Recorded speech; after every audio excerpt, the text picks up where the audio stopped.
Welcome to Bobby Does Recaps. This is Hijack Season 2. So, Sam Nelson is back. Last season, Sam talked his way out of a plane hijacking at 30,000 feet. This time, he's in Berlin, and things are about to get significantly more insane.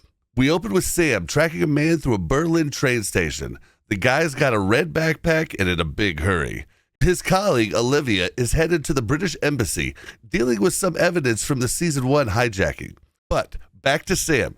He confronts the red backpack guy. The police show up and remove the man from the train, which also removes law enforcement from the train as well. And that's when the train conductor, Otto, starts acting very suspicious. He bypasses train stops, ignores orders, locks the doors. Then an accomplice diverts the train onto a different track, and it straight up vanishes from control center's monitors. Sam bursts into the conductor's cabin, and we get the big reveal. Sam is the hijacker. The guy who talked his way out of a hijacking last season, now the hijacker. Honestly, respect. I didn't see this one coming. Sam calls into the control center and makes his demand. He wants John Bailey Brown, one of the head guys responsible for the Season 1 hijacking. Sam wants him delivered to the train or the passengers don't make it home. Police Chief Adam Winter takes over negotiations. Meanwhile, Olivia, Sam's colleague, shows up at the control center and immediately clocks who the hijacker is, earning her entry into the party. The first move the police make is to block the tracks by parking another train in the way. Sam does something absolutely unhinged. He hands a briefcase to a passenger named Freddie, tells everyone it's a bomb, and sends Freddie walking the tunnel as a human shield. The police stand down, but Winter fails to move the train in time.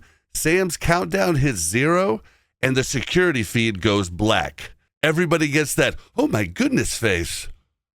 But don't worry, fake explosion. The bomb was a trash can fire, all theater. Sam retrieves Freddie completely unharmed while the police move the train blocking them. Brilliant? Yes. Absolutely absurd? Also yes. But here's where the show hits you in the chest. We find out why Sam is really doing this. His son Kai was killed in a car crash a year ago. Sam believes it wasn't an accident. He thinks the same criminal network from Season 1 murdered his kid. And Sam believes John Bailey Brown is responsible. But it gets worse. Sam isn't doing this for revenge. He's being coerced. He received a photo of Marcia, his ex-wife, at her cabin with a clear message: deliver Bailey Brown to the train or Marcia dies. So, Sam isn't a villain. He's a desperate man being blackmailed by people who already took his son. Let that sink in and tell me if you wouldn't do the same thing. Oh, also, Sam and Otto find out the bomb wasn't carried on. Multiple bombs are attached to the undercarriage of the train cars.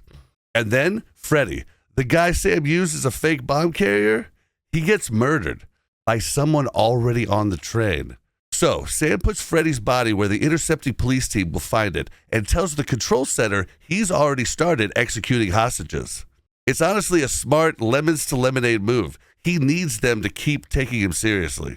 Now, Sam finds out who the killer is.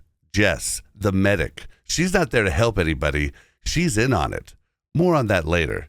Sam negotiates a good faith gesture. There's a baby on the train with asthma. Sam lets the baby go in exchange for a fixed location to receive Bailey Brown. Before handing the baby over, Sam hides an encrypted thumb drive with camera footage inside the baby's bottle. Above ground, things are moving. Daniel, Marcia's boyfriend, is working with DCI Zahara Ghafour to investigate what's going on. They're trying to connect everything back to the Cheapside firm from Season 1. And German authorities are moving Bailey Brown towards the exchange point. All while Faber, this MI5 guy who just looks like a villain, has been constantly trying to stop the exchange.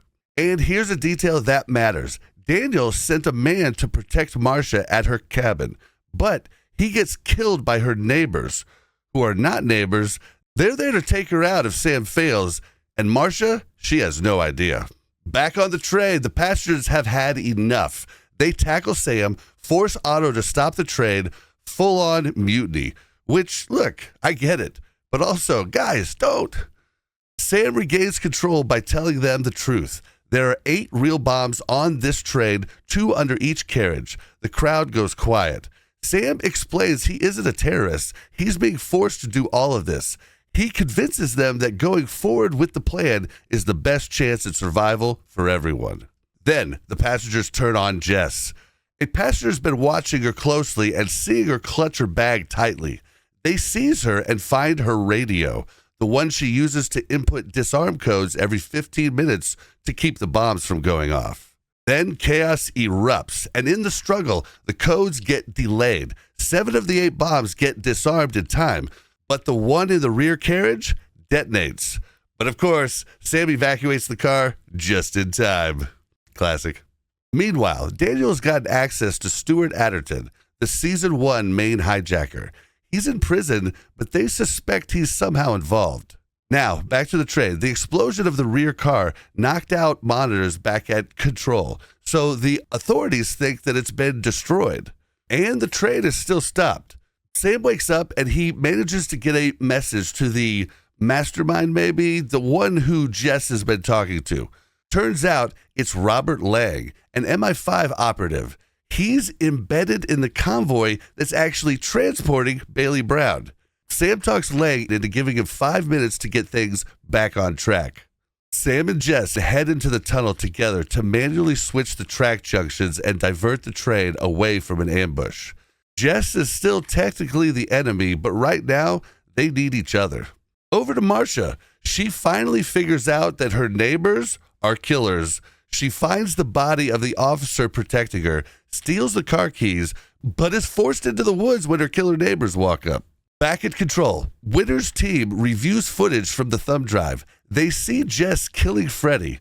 Winter classifies both Sam and Jess as hostiles and issues a shoot-on-sight order. So, when Sam and Jess run into the ambushers, a single shot goes off. Both Sam and Jess are hit. Sam grazed forearm. Jess, however, has a pretty serious shoulder wound. So they retreat back for now, but the train loses power. Sam decouples the rear damaged carriages and loads a group of passengers, including children, onto the back car to be left for rescue teams. And then a German strike team boards the decoupled car. Jess lifts her walkie-talkie. The officers assume she has a weapon. They shoot her. She dies. Now, during all of this stuff happening, Marcia calls.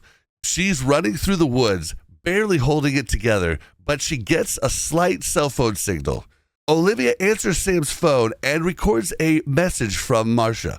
Marcia tells Sam to not let them use her against him. Olivia takes that recording to Winter and convinces her that Sam is a victim, not a villain. The full assault gets paused for now. So Sam keeps moving with what's left. Meanwhile, a corrupt prison guard has smuggled a phone into Stuart Atherton's cell. Turns out Stuart has been running this entire operation from behind bars. He's the puppet master, pulling the strings from a prison cell. Yeah, I didn't see this one coming either.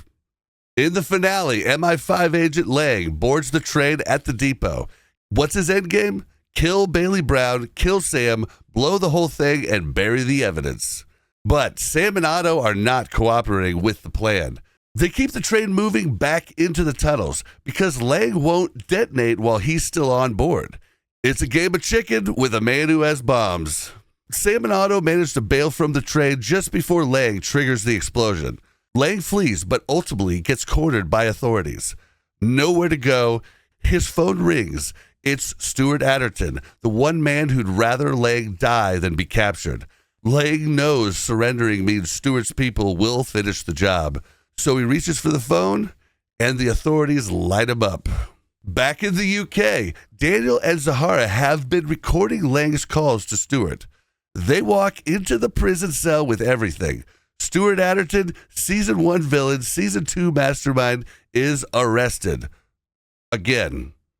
Wait, can you arrest someone already in prison? I don't know. He's in more trouble. Sam reunites with Olivia at the scene. He finally gets Marcia on the phone. She's safe. The police reached her in time. So it turns out she set a massive fire in the woods to signal a rescue helicopter. Smart girl. So now the passengers are safe. John Bailey Brown went boom. But what about Sam?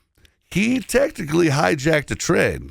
The show leaves that ending deliberately ambiguous. No courtroom, no verdict, just a man who did something desperate to save the people he loved, standing in the wreckage of it all. And that's where Hijack Season 1 comes to an end. Thank you for watching, and I look forward to recapping another show for you very soon.